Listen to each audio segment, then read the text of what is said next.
Happy 12 days of making. Today we are making hexagon shaped coasters.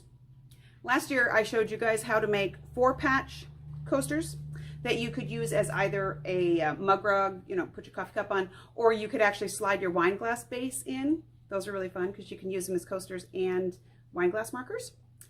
This year we're going to take it up a little notch and we're going to make hexagonal shaped coasters. It's just as simple a process, starting with a different shape. But I'm also giving you 3 different size options, which is kind of fun. You have 3 kit options in 3 different styles, and each kit will make each size. I'm also giving you an option of making it both cold and heat resistant. So if you want to use it as a trivet, you can. So in your kit, you will find roughly a fat 1/8 of 7 different fabrics. The ruler that we're using for this is the Hexagon trim tool by Creative Grids. I like this one because it gives you 1, 2, 3, 4 sizes of hexagonal shapes. This one's a little bit too small for a coaster, so we're just going to skip that. But there's lots of other patterns and things you can do with this small shape too. So since we're going to do the largest size in today's video, it tells you how big of a hexagon you're going to make. So we're going to make an 8-inch hexagon, which means we need to cut an 8.5-inch strip. Easy enough. So I'm using my 6 by 24 Quilter Select ruler, which is a staple in my world. And I'm going to cut an 8.5-inch strip. Remember, you need to build in your seam allowance. So if we're making an 8-inch hexagon, you need an 8.5-inch strip.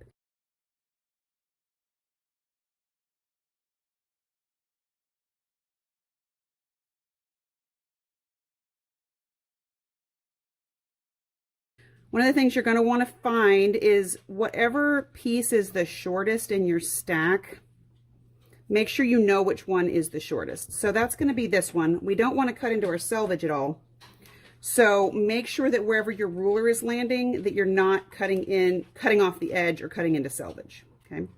So we're going to line our ruler up with the top and the bottom of our strip and cut 2 sides. Now, if we were cutting the smaller ones,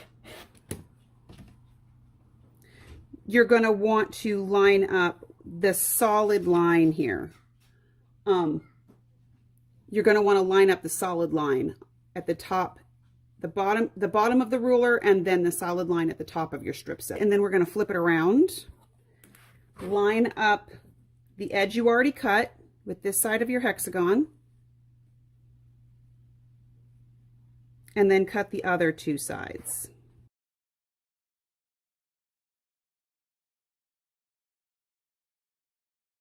All right, I'm going to put one set to the side. I am using R&K's Hot and Cold Barrier Fleece. The reason I like this one is it's both for hot and cold things. So you can put your hot steamy mug on this coaster on top of your antique oak table and it reflect the heat as well as the moisture. You can also put your sweaty iced tea in the middle of summer on this coaster, and the fuzziness of this is going to soak it up, and it's going to reflect the cool away from the whatever you're putting it on. So I've already made these layers. Whichever fabric you identify that you want for your back, I think I want this one for my back. I'm going to pull that out. And we're going to set that one aside. Now we're going to take all the other 6 fabrics and we're going to do some pressing. I like using my wool pressing mat for this technique because the fabric sticks to it, so it makes it easier to fold it. Because it doesn't move, see, when I push on the fabric, it sticks to the mat. So it makes it easy to fold this in half. You just want to pick up one straight side and match it to the other straight side and press this. You want a really crisp fold here, so this is a good time for steam. Now, a hot tip, if you're using your wool mat on your cutting table like I am, make sure that you have some sort of water barrier under it. This is a silicone pressing mat. You don't want this steam to go through on your ironing board. Now I'm going to take all of my hexagons, lay one straight up. You can do this in whatever way you want. If you want to lay your fabric out where it goes from light to dark, you can do that. Okay. You just mix it up however you like. If you don't like it, mess them up, start all over again. We're going to take our folded edge. Our folded edge is always going to face towards us. Our raw edges are all going to go to the outside. So if you match up the last thing you put on and you turn it one side and match up your corners again. So if you're not sure where to put the next one, just turn it one side. You should have, when you put the new fabric down, you should have a triangle. Since this is a hexagon, that's why we've got the 6 sides. When you get to the last piece, so now we've got 1, 2, 3, 4, 5, 6. It seems weird to cover up the last 2 pieces, but I promise it works. So when you get to the end, this is what it should look like. You should have half a hexagon on one side, 3 triangles on the other side. Now you can clip this. I find in this process, it is easier to clip these layers together so that they don't come apart, because right now we have a perfect hexagon. So I'm just going to put one of my Quilter Select clips over here in the corner. Peel this back like you're making a pie. We're going to peel both of these layers back and pick up the first one, fold it up like a triangle again, lay this one down. So now see, you've got 5 shapes, and lay this one underneath. So you're weaving the fabric together. Okay, it's a little like magic. What I like to do is once I get to this layer, I steam the whole thing. The steam helps the fibers all kind of stick together. I know it seems weird, but it works. So you've got this cool pie now, okay? So what we want to do now is take our backing piece, lay it so that they're right sides together. So your backing piece of fabric is right side to your pie. I probably want my cotton piece of batting to touch the back of this. So I'm going to put I want my heat barrier to be the closest to my table. So I'm going to put that on top of my backing. Then I'm going to put my cotton on top of that. You don't have to use the cotton piece. You don't have to use the insulating piece either, but I would. Then we're going to clip our layers together, and then we're going to sew. We have 9 layers in this project. So this is a good time for your walking foot. If you happen to have a walking foot and you've never played with it, this is a really good time to play with it because there's not a whole lot at stake here. Start anywhere. It doesn't really matter where you start with this. Just pick a spot and start sewing. When you get to the corners, you're going to want to stop with your needle down so that you can turn the corners. A 1/4 inch seam allowance is a good goal. If you feel like you need to do slightly wider on your seam allowance so that you can get all of those pieces in, that's okay too.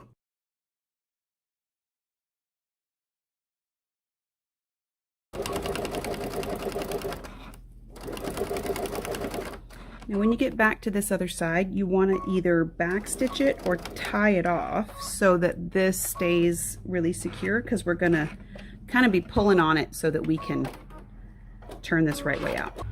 These are some of my favorite small snipping scissors because they're very sharp, but they have a squishy handle so that they don't hurt your hands when you're cutting through lots of layers like this.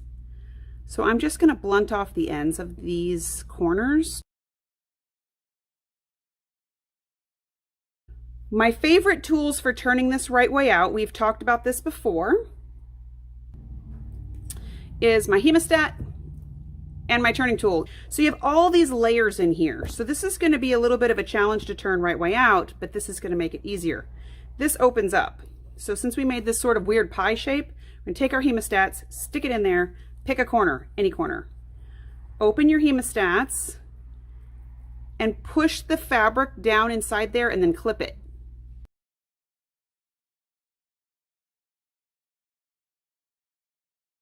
Once we get it mostly starting to look like a hexagon again, I take my turning tool, poke it inside the whole thing. It looks a little bit like a dumpling now.